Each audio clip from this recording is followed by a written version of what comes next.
Hey guys, Sean Malone, Crisis Response International. Today, day one, we have spent the entire day since the early AM hours making assessments over this entire region, reaching out to different community leaders, churches, organizations, just really trying to get our minds around what the situation is on the ground, what the needs are, how we can actually serve here in this community.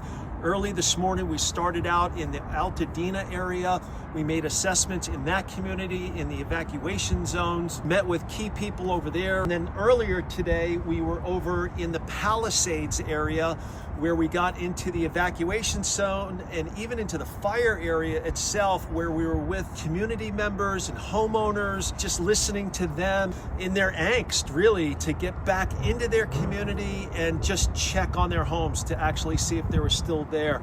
Right now, things are just super locked down, and rightly so. The National Guard, state police, local authorities, first responders, they're just trying to get their job done right now and also protect the dignity and the possessions of people who have been impacted by this event. And so what that means for us is we're still waiting for those doors to open up for us. What we're seeing is that there's opportunities right now for us to meet the needs of first responders with things like water, protein bars, anything that can make their job easier. We want to lean into that and begin to do that tomorrow. Secondly, as these communities begin to open up, one of the things we've done in the past on past fires, obviously we have many chaplains, people who are trained in trauma and PTSD. Dr. Michael Hutchings will be here tomorrow doing one of his PTSD trainings.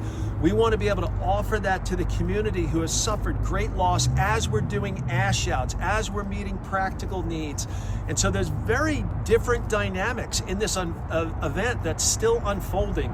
The fire is still spreading in this area. Thank God the weather has cooperated, the winds have lied down, but it's still an unfolding situation. So I want to say to cry responders out there, we're going to open up the registration. You can go ahead and sign up, but we're not ready for you to hit the ground just yet. We need probably another day just to get some things set up and in place for you to come.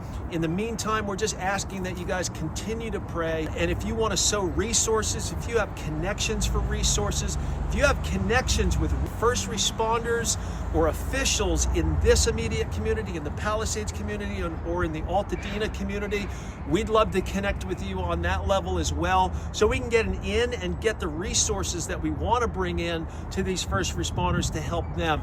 If you have connections or resources for later on in the response in terms of doing ash outs, the suits and equipment like that we're going to need, ash out boxes, you guys know that equipment. We've done this before. We'd love to hear from you as well. So God bless you guys. Thank you so much. We're going to continue at it here in the Los Angeles area. God bless you and good night.